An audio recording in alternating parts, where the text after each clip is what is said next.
Hello YouTube, welcome back to this week's video. This is 2E0IQJ.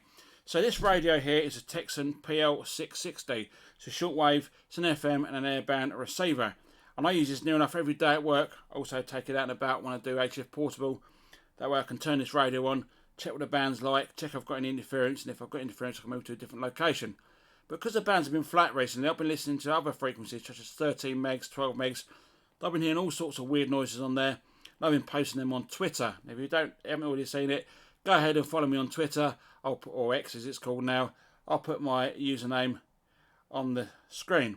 What I'd like to be able to do is store them in the radio's memory. Now this radio has got 2,000 presets and it works on pages. So you can have page 1 could be your HF frequencies, page 2 you can store like CB frequencies, so you could store like 27305, 27385, 27025, and you can store them on page 2.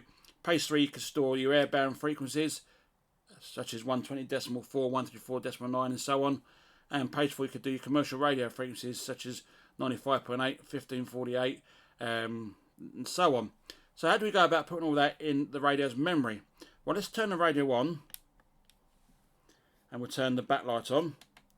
If I input a frequency of 14.230, which is the SSTV calling channel, and what I want to do is I want to store that on page 1, memory number 1.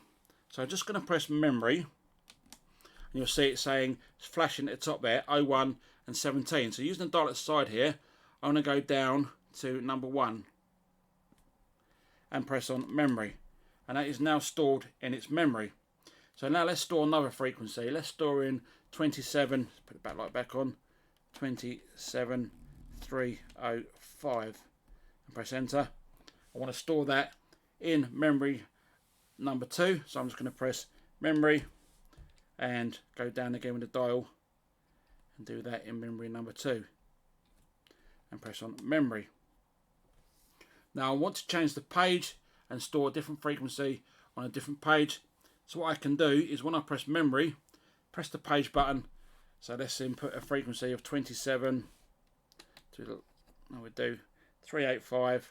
We'll store that on page 2. So press memory, go to page 2 by pressing page, and do it on number 1, press memory. There we go. I've now stored that on page 2, memory number 1. Now to recall your pages, just press page plus or page minus. So if we go to page number 1, you'll see there's our frequency we saved. So 14.230, go up, 27.305, and so on. This is the ones that are already preset in there. Let's give the light back on. If we go to page 2, you'll see there we've got 27.305, and I go up, there's nothing else stored in there. So let's store something else on page 2. Let's store in, say 27. Let's go up the shortwave, so we go back and do 27025.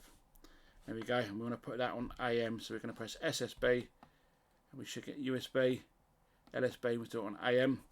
We'll press memory, page 2, and number 2, and press memory. And then you see now, when we go to page 2,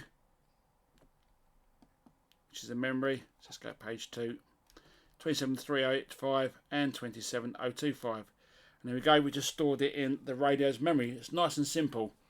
Now that's what I'll be doing when I go out and about and hear all the strange frequencies. I'm going to store them in the memory. I can record them later, see if they're sounding different at a different location. That just was a quick video on how to store memories on this radio. I don't think there's been one on YouTube about this. Loads of reviews of this radio because it is a brilliant shortwave FM and airband receiver. And I use it pretty much daily now to listen to the bands. So I take all my HF gear with me to work and literally just take that. 2 minutes later, I'm set up. If you found the video of some use, know what to do, give it a thumbs up because it tells YouTube I'm doing a good job. If you don't like the video, the other button seems to work too. But as always, thank you very much for watching. I'll see you in the next video. This is 2E0IQJ. 73 for now.